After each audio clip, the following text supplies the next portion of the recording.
नमस्कार, आप देख रहे हैं स्पेशल रिपोर्ट न्यूज रूम से। आपके साथ मैं हूं अंजना ओम कश्यप। क्या ट्रिपल तलाक आस्था का मुद्दा है? उससे भी आगे, क्या ये उसी तरह से विश्वास और आस्था का मुद्दा है जैसे राम का जन्म अयोध्या में और राम मंदिर को लेकर लोगों का विश्वास? ये आज कह दिया है मुस्लिम पर्सनल लॉ बोर्ड की तरफ से कोर्ट में कपिल सिब्बल ने ट्रिपल तलाक के मुद्दे पर कि ट्रिपल तलाक और राम में आस्था विश्वास एक ही जैसा है।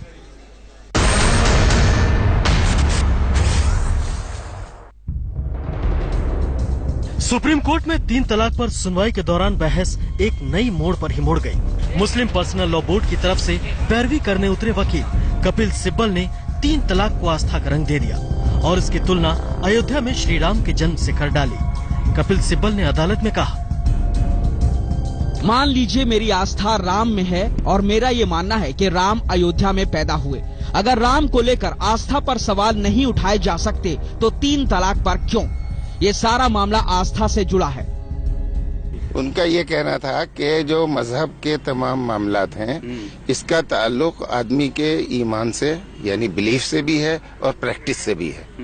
तो जो भी कम्युनिटी बिलीव करती है कि ये उसका मजहब है, जैसे कि हिंदू ये अगर बिलीव करते हैं कि राम अयोध्या में पैदा हुए थे, तो इसको कोई चैलेंज नहीं कर सकता। ये उनका अपना बिलीफ है।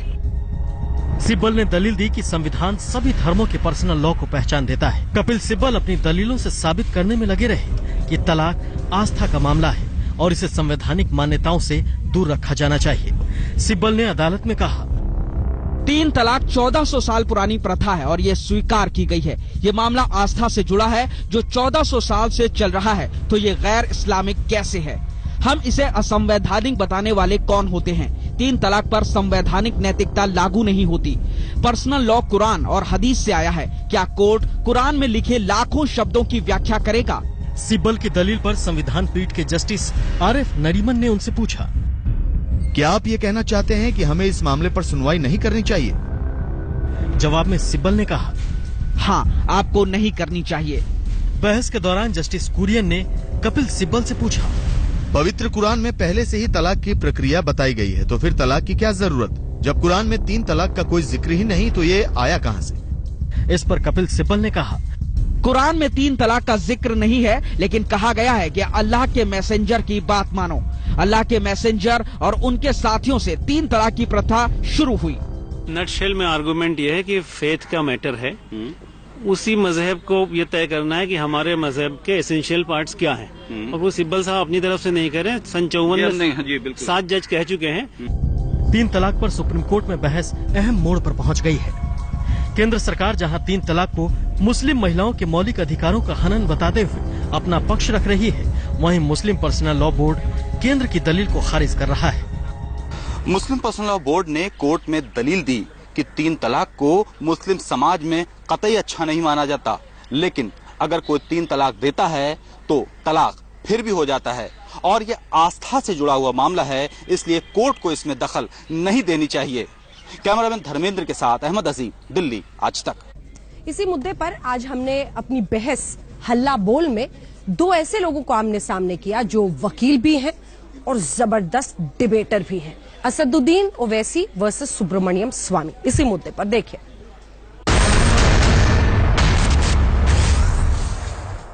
आप कहते हैं कि मुस्लिम बच्चों की पढ़ाई आप वकालत करते हैं, उसके लिए कदम भी उठाते हैं। आप कहते हैं कि वो आर्थिक रूप से स्वतंत्र हो, उनकी आजादी की बात आप करते हैं। तो फिर यहां पर आकर क्यों आपकी सुई अटक जाती है? क्या आपको ये लगता है कि इसकी आड़ में ये यूनिफॉर्म सिविल कोड पुश कर रहे हैं, इसलिए आप जेंडर इश्यूज को मानने को तैयार नहीं है? नहीं, चलिए मैं थोड़ी देर के लिए आपकी हर बात का इकरार करता हूं कि अंजना ओम कश्यप सच कह रही हैं। चलिए, मुसलमानों का मसला सिर्फ ट्रिपल तलाक ही है। मैं स्वामी साहब की बात क्यों मान लेता हूं? मैं आप दोनों से मेरा एक ही रिक्वेस्ट है कि बीजेपी जाकर मुसलमानों में जो 14% है उसमें 7% मुस्लिम महिलाओं को रिजर्वेशन दे दीजिए। आप चलिए, हमको न दीजिए, मुस्लिम महिलाओं को रिजर्वेशन दे दीजिए। उनको आप एक टिकट नहीं देते असेंबली का, पार्लियामेंट का टिकट नहीं देते, आप कहते हैं कि आपकी जरूरत नहीं है हमको। मैं आपसे कह रहा हूं कि अगर मुसलमानों का मसला फिर ट्रिपल तलाक है तो मैं आपसे गुजारिश कर रहा हूं, दिल की गहराइयों से स्वामी साहब से गुजारिश कर रहा हूं, स्वामी साहब मोदी साहब को बोल के मुस्लिम महिलाओं को सिर्फ रिजर्वेशन दिला दीजिए, मसले का हल है। अरे 1400 साल पहले जिस मजहब ने औरत को अपनी बाप की जायदाद में हिस्सा दिया, जिसने उसको इख्तियार दिया कि तुम खुला ले सकती हो, तुम कंडीशन लगा सकती हो, आज अगर हमको स्वामी साहब सिखा रहे हैं, स्वामी साहब हमने सिविल मुस्लिम मैरिज एक्ट को क्यों रखा? इसलिए रखा कि हिंदुस्तान की डाइवर्सिटी को प्रोटेक्ट करने के लिए, हिंदुस्तान के प्लुरलिज्म को प्रोटेक्ट करने के लिए। आप जैनिज्म के संतार के बारे में क्यों नहीं कहते? ऐसे 20 लाख हिंदू बहनें स्वामी साहब जो तड़प रही हैं आपके लिए, जो चाहती है कि सुब्रमण्यम स्वामी उनके लिए उठ के लड़े और उनका हक दिलाएं, उनके शौहर उनको छोड़कर बैठे हुए बड़े घरों में। स्वामी साहब कभी उन औरतों की तो आवाज उठा लीजिए। स्वामी जी देखिए, पहले मैं आपको एक बात पर करेक्ट करता हूं, अभी तक करेक्ट नहीं किया आपको। जो जैन की जो परंपरा थी, जिस पर राजस्थान के हाई कोर्ट ने जो फैसला दी, उसको सुप्रीम कोर्ट ने उल्टा नहीं किया है, सिर्फ अभी स्टे दिया, उसकी सुनवाई नहीं हुई है बहुत दिनों से। लेकिन सुप्रीम कोर्ट ने मना नहीं किया और सुनने के लिए उन्होंने स्टे ऑर्डर दिया था। तो जब पूरी बहस हो जाएगी और सुप्रीम कोर्ट की फैसला आएगी तब हम बात करेंगे। लेकिन जहां तक मुस्लिम महिलाओं के वकालत करने की बात है, मैं तो संविधान का वकालत कर रहा हूं, मैं मुस्लिम महिलाओं का नहीं कर रहा हूं। मैं संविधान में उनकी हक है, उस हक को देने के लिए मैं लड़ रहा हूं। और मुस्लिम महिलाओं के लिए मैं लड़ने चाहता हूं तो उनको कहूंगा कि बुर्का भी नहीं पहनना चाहिए इस गर्मी में। काला बुर्का पहन के इतनी यातना होती है मुस्लिम महिलाओं को, अब कभी सोचा है? उनको कह दीजिए कि कोई मुस्लिम महिला बुर्का नहीं पहनना चाहिए। लेकिन सर मुझे लगता है कि इसमें हम एक जो मूल बात उन्होंने कही थी उससे जरा उस पर जवाब नहीं है। एक मिनट, ठीक है, बोलिए। एक मिनट। स्वामी साहब आप बुरखे के खिलाफ हैं, बहुत अच्छा है, मैं मानता हूं। स्वामी साहब, क्या आप क्रिश्चियन से कहेंगे, क्या आप राजस्थान और हरियाणा के गांव में जाकर कहेंगे उन हिंदू औरतों से जिनका कल्चर का हिस्सा है कि जब किसी गैर मर्द के सामने आती हैं तो अपने सर को ढांक लेती हैं, आप उनका चेहरा भी नहीं देख सकते? स्वामी साहब, क्या मुझसे जाकर कहेंगे आपको बुरखे की फिक्र है? स्वामी साहब, मैं आपसे कह रहा हूं कि स्वामी साहब आप हिंदू औरतों के ताल्लुक से कहिए कुछ। अरे तो जाके कहिए ना। आप ये क्यों नहीं कहते खाप पंचायत के खिलाफ स्वामी साहब PIL क्यों नहीं डालते?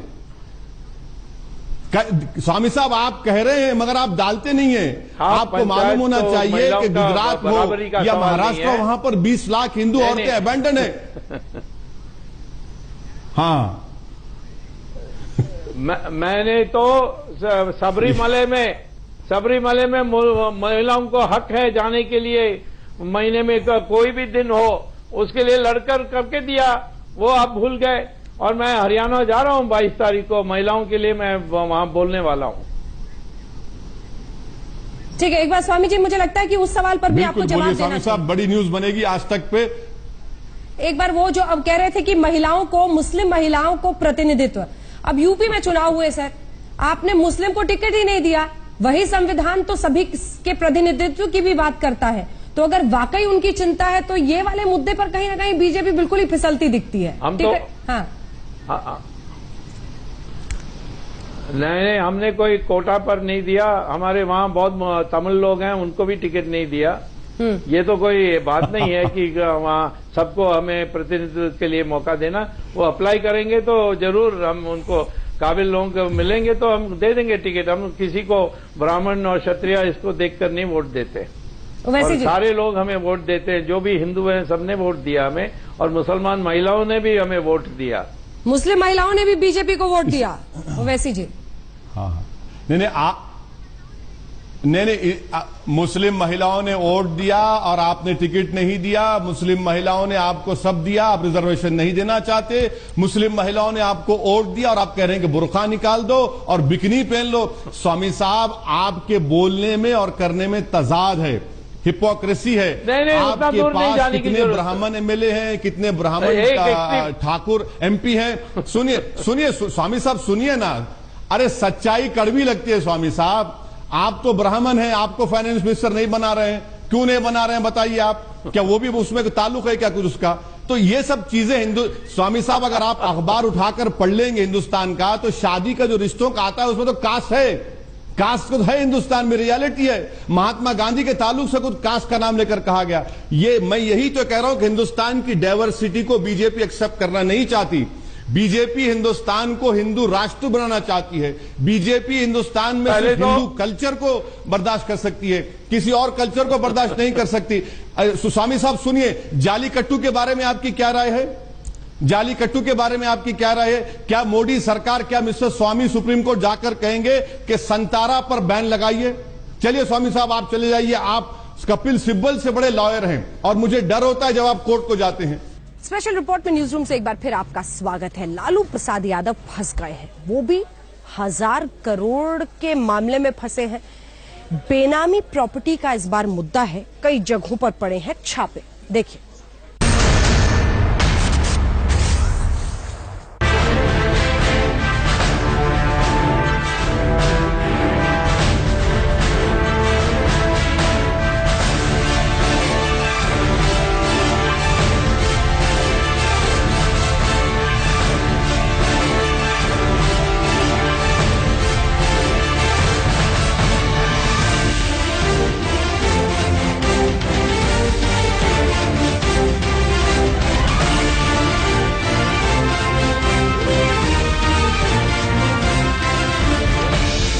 आरजेडी प्रमुख लालू प्रसाद यादव और उनके परिवार की बेनामी संपत्ति पर इनकम टैक्स ने धावा बोला तो दिल्ली से लेकर बिहार तक उथल पुथल मच गई। इनकम टैक्स ने बड़ी कार्रवाई करते हुए लालू प्रसाद यादव की तमाम बेनामी संपत्ति खंगाल डाली।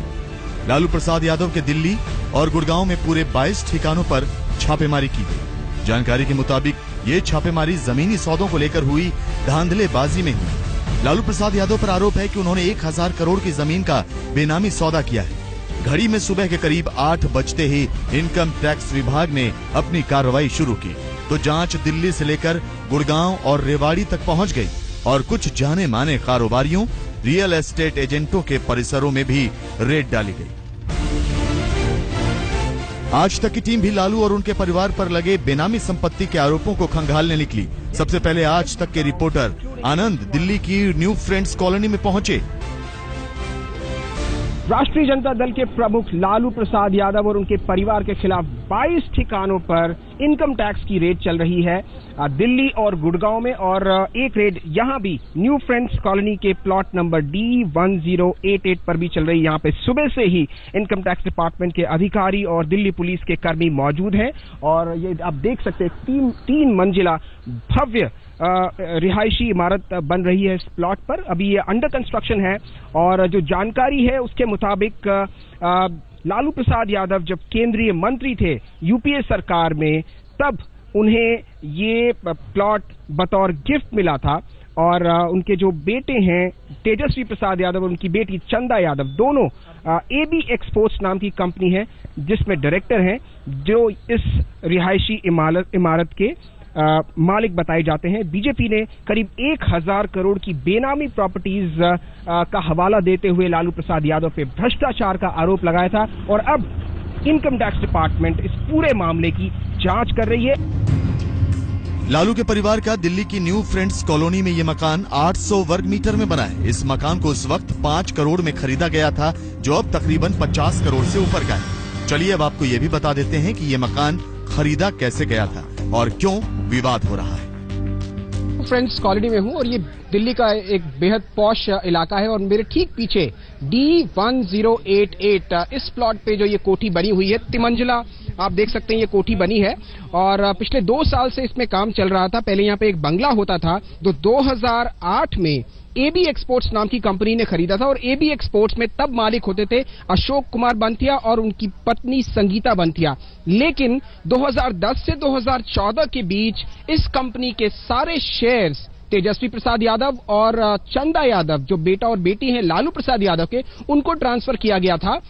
उस दौरान केंद्र में मंत्री होते थे लालू प्रसाद यादव और यही आरोप बीजेपी लगाती रही है कि जब लालू प्रसाद यादव मंत्री थे तो उन्हें बतौर किकबैक्स ये बेनामी प्रॉपर्टीज मिली थी। तब इसकी कीमत 5 करोड़ थी और अब ये 50 करोड़ रुपए की प्रॉपर्टी है। तो आप अंदाजा लगा सकते हैं किस तरह से एक शेल कंपनी AB एक्सपोर्ट्स के गड़बड़ झाले के जरिए लालू प्रसाद यादव और उनका परिवार इतनी बड़ी प्रॉपर्टी का मालिक बन बैठा। और अब उस संपत्ति की भी पड़ताल करते हैं जिसके आरोपों के घेरे में लालू यादव की बेटी और दामाद यानी मीसा और उनके पति शैलेश कुमार हैं। जी हाँ, बिजवासन का ये वही फार्म हाउस है जिसके बारे में कहा जा रहा है कि ये फार्म हाउस मात्र 1 करोड़ 41 लाख रुपए में खरीदा गया और अब इसकी कीमत करीब 100 करोड़ के पास बताई जा रही है।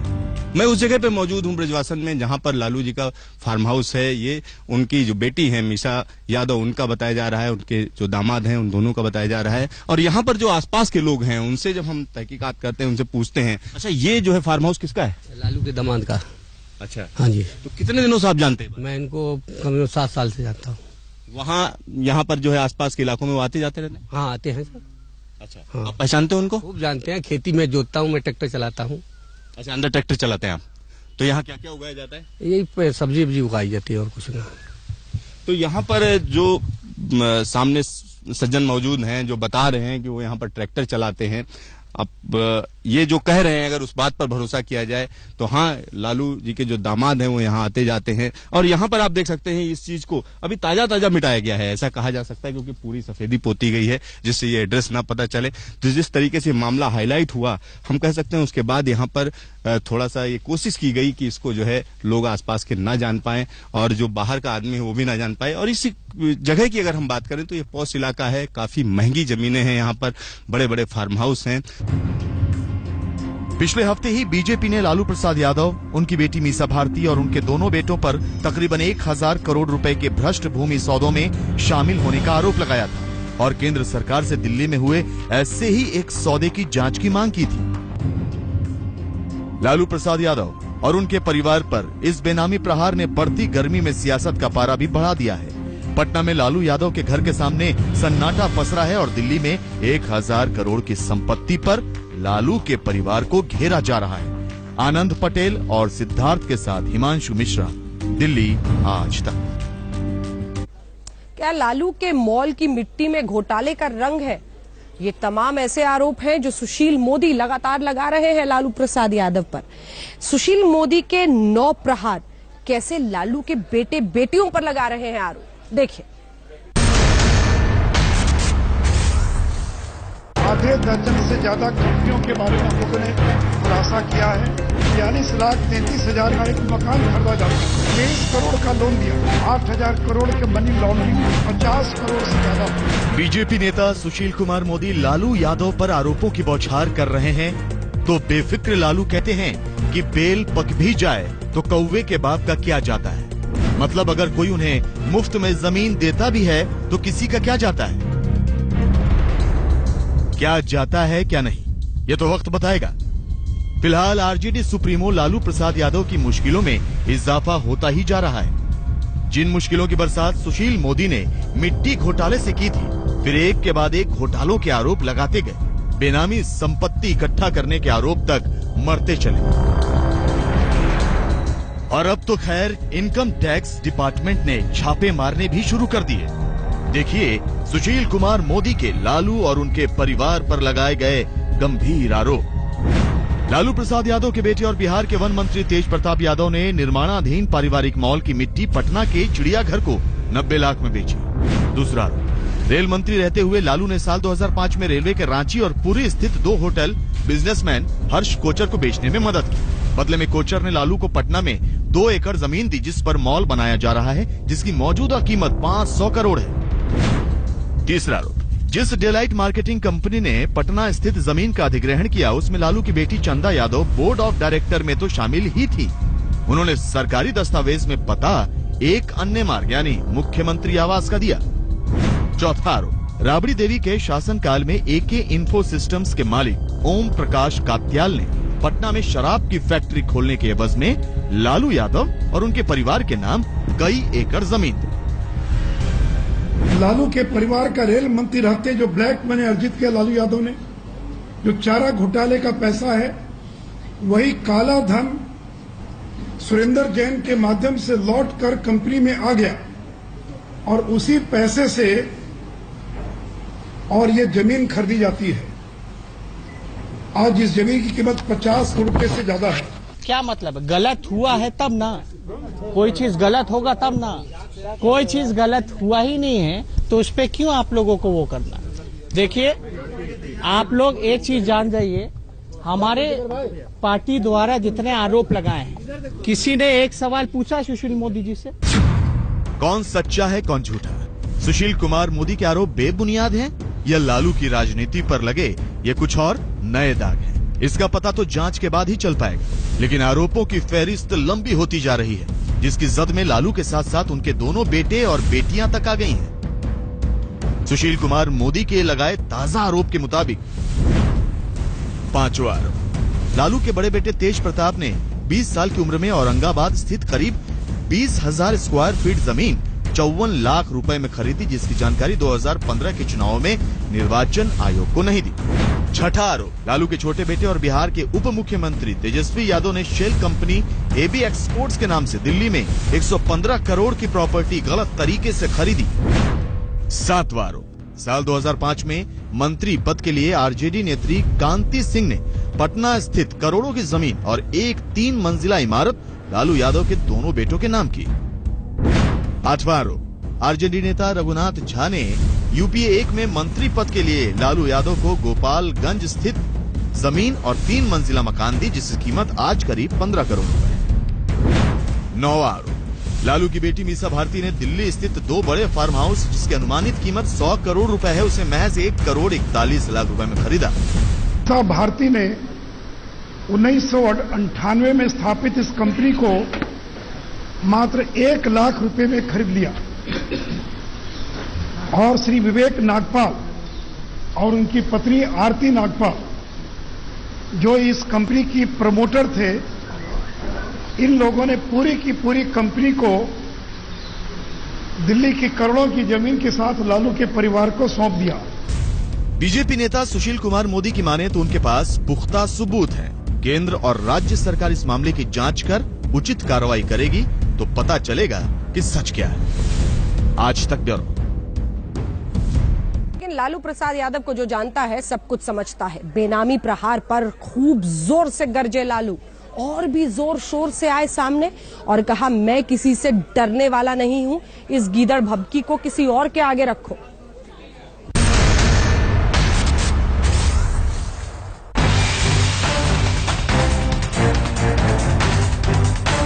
बेनामी संपत्ति के सांप ने लालू के परिवार को सूंघ लिया तो होश फाख्ता हो गए। 22 ठिकानों पर रेड पड़ी तो लपेटे में लालू और उनकी औलादें हैं। इन छापों के बाद लालू के भीतर से जो राजनीतिक राग निकला है वो दिलचस्प है। इधर दिल्ली में रेड पड़ी और उधर लालू ने ट्वीट किया। बीजेपी को नए अलायंस पार्टनर मुबारक हो। लालू प्रसाद झुकने और डरने वाला नहीं है। जब तक आखिरी सांस है, फांसीवादी ताकतों के खिलाफ लड़ता रहूंगा। इस ट्वीट को दर्द और निशाना दोनों समझा जा सकता है। कहीं न कहीं दर्द दोस्ती का है और निशाने पर नीतीश हैं। कहीं इसलिए तो नहीं कि जिनका नाम ले लेकर सुशील मोदी कार्रवाई की मांग उठाते रहे हैं। खुद नीतीश ने केंद्र सरकार से चुनौती भरे अंदाज में इस पर कार्रवाई करने को कहा था। इसमें हम लोग जांच करेंगे। कंपनी लॉ बिहार का है, फिर हमको बताइए। तो हमको तो व्यक्तिगत रूप से कुछ सब चीज की जानकारी भी नहीं, क्योंकि राज्य सरकार का विषय ही नहीं। तो एक ही चीज पता चलता है कि इस तरह का एक वातावरण बनाकर रखो कि राज्य सरकार जो काम कर रही है वो गौण हो जाए, और यही बातें प्रमुखता से आती है। लालू यही नहीं रुके, उन्होंने बीजेपी को भी चेतावनी दे डाली। बीजेपी में हिम्मत नहीं कि लालू की आवाज को दबा सके। लालू की आवाज दबाएंगे तो देश भर में करोड़ों लालू खड़े हो जाएंगे। मैं गीदड़ भभकी से डरने वाला नहीं हूँ। लालू के ट्वीट से इनकम टैक्स की रेड में सियासी रंग घुल गया है और लालू पर आए बेनामी संकट पर आरजेडी और बीजेपी में जोरदार भिड़ंत हो गई है। पटना से सुजीत कुमार झा के साथ आज तक ब्यूरो। सबसे तेज खबरों के लिए www.aajtak.in। इसी खबर के साथ स्पेशल रिपोर्ट में इतना ही, लेकिन देश दुनिया की खबरों के लिए आप देखते रहिए